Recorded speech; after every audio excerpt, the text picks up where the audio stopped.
அன்பு உறவுகளை, நண்பர்களை, அசிசியார் அருள்நிறை வளம் எண் 1. பிரான்சிஸ் மனம் மாற்றத்திற்கு முன் இறையருளில் பொதியப்பட்ட ஒரு மனிதன். கற்பிதம் 1260 ஆண்டில் புனித பிரான்சிஸ் இறந்து 34 ஆண்டுகளுக்கு பிறகு பிரான்சிஸ் இயக்கம் நார்போனில் ஒரு பொது அமர்வு நடத்தியது. அந்த நேரத்தில் பிரான்சிஸ்கன் இயக்கத்தின் அகில உலக தலைமை அதிபராக இருந்தவர் புனித பொனவென்ச்சர். அவர் திரு அவையின் செராபிக் வல்லுனர் என்று கருதப்பட்டார். அந்த பொது அமர்வின் உறுப்பினர்கள் அனைவரும் ஒரு மனதுடன் புனித பிரான்சிஸின் வாழ்க்கை வரலாற்றை எழுதுமாறு அன்புடன் கேட்டுக்கொண்டனர். இது அன்பான எளிய பிரான்சிஸ்கன் நிறுவனரின் அதிகாரப்பூர்வ மற்றும் ஒரே சுயசரிதையாக அகில உலகமெங்கும் பயன்படுத்தப்படும். புனித பொனவென்ச்சர் இந்த அரிய வேலையை முடித்து 1263 ஆண்டில் பீசாவில் பொது அமர்வு துறவிகளுக்கு முறையாக வழங்கினார். புனித பொனவென்ச்சர் புனித பிரான்சிஸ்கின் வாழ்க்கை வரலாற்றை பின்வருமாறு தொடங்குகிறார். அசிசி நகரத்தில் பிரான்சிஸ் என்ற பெயரில் ஒரு மனிதன் இருந்தார். அவரது நினைவு சின்னம் அல்லது நினைவகம் இறையருள் பொதிக்கப்பட்டது,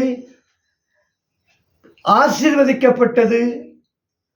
புனித பிரான்சிஸின் வாழ்க்கை இவ்வாறாக இந்த தொடக்க வாக்கியம் அமைகின்றது. கடவுளின் இந்த மனிதனை பற்றிய நமது கற்பிதங்களையும் அருள் நிறை வளங்களையும் தொடங்கும் போது சிந்திக்க, ஜெபிக்க, மனமாற்றமடைய கருத்தியல்களும் நடைமுறை யதார்த்தங்களும் நிறையவே இருக்கின்றன. 1226 பிரான்சிஸ் இறந்தபோது புனித பொனவென்ச்சருக்கு 5 வயது.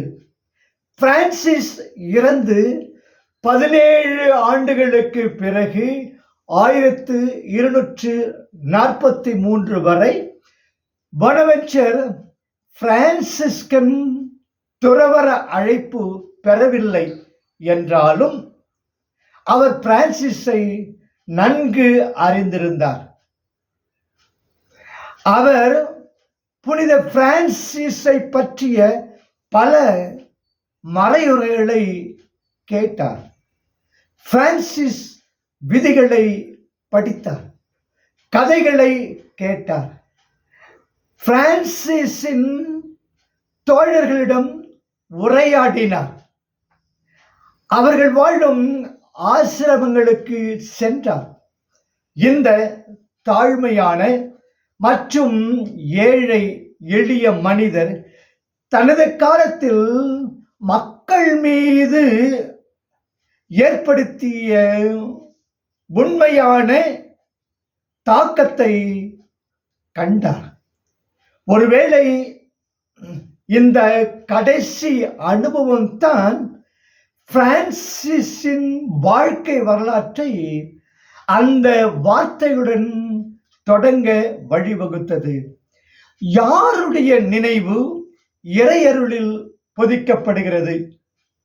புனித பிரான்சிஸின் வெறும் நினைவு ஏன் ஆசீர்வதிக்கப்பட்டது? மக்கள் அவரை பற்றி பேசிய போது, அவரை பற்றி ஒருவர் ஒருவருடன் உரையாடல் நிகழ்த்தும் போது அவர்கள் ஏன் பரபரப்படைந்தார்கள்? அவர்கள் ஏன் ஏவப்பட்டார்கள்? அவர்கள் ஏன் கடவுளிடம் ஈர்க்கப்பட்டனர்? வறுமையும் எளிமையும் நிறைந்த இந்த மாமனிதன் ஒரு நாட்டை மட்டுமல்ல, ஒட்டுமொத்த அகில உலகத்தையும் தலைகீழாக மாற்றிட உதவியது எது? நமது நாள் மற்றும் வயதில் கூட சுமார் 800 ஆண்டுகளுக்கு பிறகும் புனித பிரான்சிஸ் இன்னும் நமது இயக்கத்தின் மிகவும் பிரியமான புனிதர்களில் ஒருவராக இருக்கிறார்.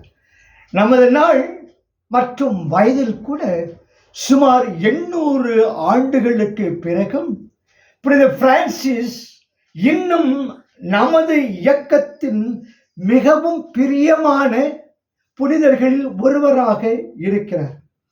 அவருடைய ஞாபக சக்தி, அவருடைய நினைவு சின்னம், அவருடைய அடையாளம் என்றும் நமக்கு ஊக்கம் அளிக்கிறது, வைராக்கியத்தை தூண்டுகிறது, நம்பிக்கையை வளர்க்கிறது, அருள் வாழ்விற்கு ஒரு முன்மாதிரியை நமக்கு அளிக்கிறது.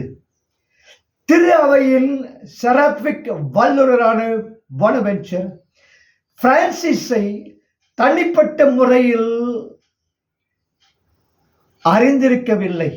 ஆனால் அவர் புனித பிரான்சிஸின் நினைவை, வாழ்வின் தடயங்களை, வாழ்வு தயக்கங்களை, வாழ்வின் தடயங்களை, அவரது வாழ்வின் சுவடுகளை அறிந்திருந்தார். அவர் தனது படைப்புகள் மற்றும் அவரை பின்தொடர்ந்தவர்களின் அனுபவம் மூலம் அவரை அறிந்திருந்தார். அருள் நிறை வளம்.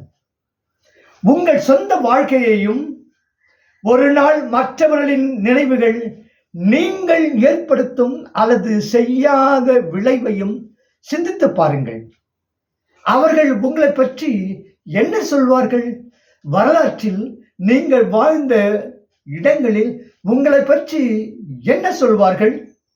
நீங்கள் இந்த உலகத்தை விட்டு வெளியேறிய நீண்ட காலத்திற்கு பிறகும் உங்கள் வாழ்க்கையை தொடர்ந்து ஊக்கமளிக்கும் மற்றும் நம்பிக்கையை வழங்குமா? நீங்கள் என்ன மரபை விட்டு செல்லுகிறீர்கள்? புனித பிரான்சிஸின் வாழ்க்கையை பற்றிய கற்பிதங்களை நீங்கள் தொடங்கும் போது கடவுள் உங்கள் முன் வைத்துள்ள சாத்திய கூறுகளுக்கு மனம் திறந்து இருங்கள். புனித பிரான்சிஸின் நினைவகம் ஒரு ஆசீர்வதிக்கப்பட்ட ஒன்றல்ல, மாறாக அவர் அதிசயிக்கத்தக்க அருங்காரியங்களை சாதித்திட முயன்றார். சாதாரண, அற்பமான, மனத்தாழ்மையான, எளிமையான காரியங்களை செய்ய முயன்றார். அதற்கான காரணம் என்னவெனில், அற்பமான, மனத்தாழ்மையான, எளிமையான காரியங்களை நிகழ்த்திட படைத்த பரமனே தம்மை மிகுந்த அன்போடு ஈடுபாட்டோடு நிகழ்த்திட முயன்றதால் அவர் ஆசீர்வதிக்கப்படுகிறார். முதலாவதாக, அவர் தனது வாழ்க்கையின் ஒவ்வொரு நாளும் முழுமையான, நிறைவான ஆர்வத்துடனும் உறுதியுடனும் அர்ப்பணத்துடனும் கடவுளின் திருவுளத்திற்கும் கடவுளின் திருவுள திட்டத்திற்கும் பணிபுரிய முயன்றார். நீங்களும் இறைவனுடைய திரு திட்டத்திற்கும் திருவுள்ளத்திற்கும் வாழ வேண்டும்.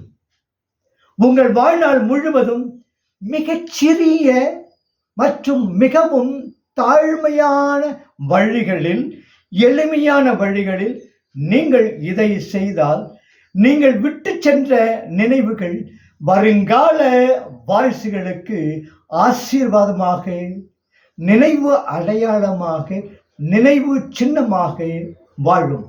அதுவே அருள் நிறை வளமாக நாம் வாழும் வாழ்க்கைக்கு அர்த்தம் அளித்திடும். இறைவேண்டல். புனித பிரான்சிஸை நீங்கள் உங்கள் முதல் பின் தொடர்ந்தவர்களின் மனத்தில் ஒரு ஆசீர்வதிக்கப்பட்ட நினைவை விட்டு சென்றீர்கள். நன்றி. உங்கள் வாழ்க்கையின் சாட்சியத்தின் மூலம் என்ற மக்களை நீங்கள் தொடர்ந்து ஆசீர்வதிக்கின்றீர்கள். மிகவும் நன்றி. இன்னும் வர இருக்கும் பல ஆண்டுகளும் எங்களை அறிந்த அனைவருக்கும் உண்மையான உத்வேகத்தின் கருவியாக நாங்கள் இருக்க முயல வேண்டும் என்று எங்களுக்காக இறைவனிடம் வேண்டிக் கொள்ளும். புனித பிரான்சிஸை எங்களுக்காக வேண்டிக் கொள்ளும். இயேசுவே, நான் உம்மை நம்புகிறேன்.